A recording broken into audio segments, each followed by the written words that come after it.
Anyari sa'yo? Ba't ganyan mukha mo? Naguguluhan po ako sa panaginip ko eh. Ba't? Ano pa panaginip mo? May tinapon daw ako sa bangin. Ano? What? Sige, mula umpisa. Ma, nasan ka na? Bukas na yung trial. Ayoko makulong. Papunta na, na-traffic lang. Anong gagawin ko? Anong gagawin ko? Ma? Ma, ba't ang tagal mo? May aksidente kasi sa daan kaya na-traffic. Ma, anong gagawin ko? Wala akong kasalanan. Ano ba nangyari? Isisisi sa akin yung pagkahulog sa bangin ni Ate Vanessa.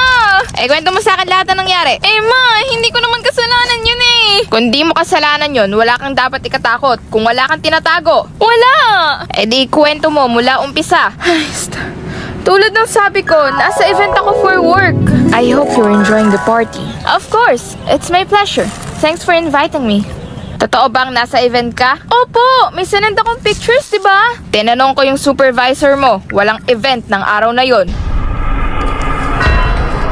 Paano kita matutulungan kung magsisinungaling ka? Hindi naman po ako.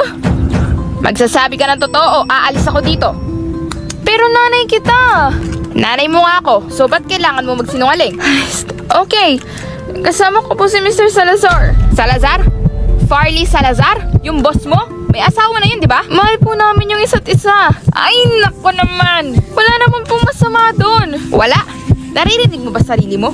Pag lumabas to, hindi lang karir mo ang masisira. Ikaw pa masisisi sa nangyari. Anong gagawin ko, ma? Anong sunod na nangyari? Huwag ka na magsisinungaling sa akin. Nasa date po kami ni Mr. Salazar. Sana, palagi na lang tayong ganito. Huwag muna tayong umuwi. You know we can't. We have work. And your family. Excuse me, itake ko lang to. Yes, honey, I'm fine. I'm busy with work. I'll call you later. Vanessa? Vanessa, wait! Vanessa, wait lang! Anong ginagawa nyo? Wala, business meeting lang. Business meeting? Nang magka-holding hands? Vanessa, please, huwag mong sabihin kay ate. Ayaw mong ipagsabi kay Clarissa na nilalandi mo yung asawa niya? Vanessa, please! Hindi pwede! Vanessa! Farley, ano ginawa mo? Pinotektahan lang kita. Ano? Nagawa mo yun? Natakot ako, ma. Sorry. Sorry, ma. Natakot lang ako eh. Nasaan ang katawan ni Vanessa? Kung gusto mong tulungan kita, sasabihin mo sa akin kung nasan. Si Farley lang po yung nakakaalam eh. Hindi mo nahawakan si Vanessa? Hindi po. Umamin ka sa mga polis at maging witness sa mga nangyari. Ayoko po. Baka malaman ni ate. Alam ko na.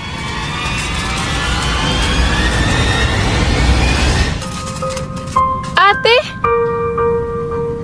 Tutulungan kita dahil kapatid pa rin kita. Pero pagkatapos nito, hindi na tayo magkapatid. Paano mo nalaman?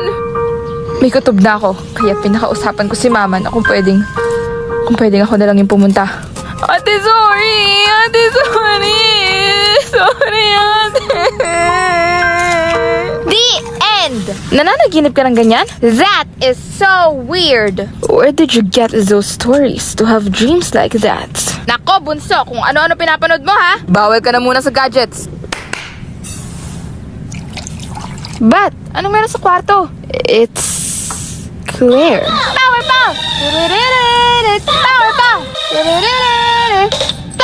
Then, who's in the kitchen? Hi guys! It's your resident tambay, Vanessa! Vanessa? What? Idea to ni Black, no? I-prank daw kayo?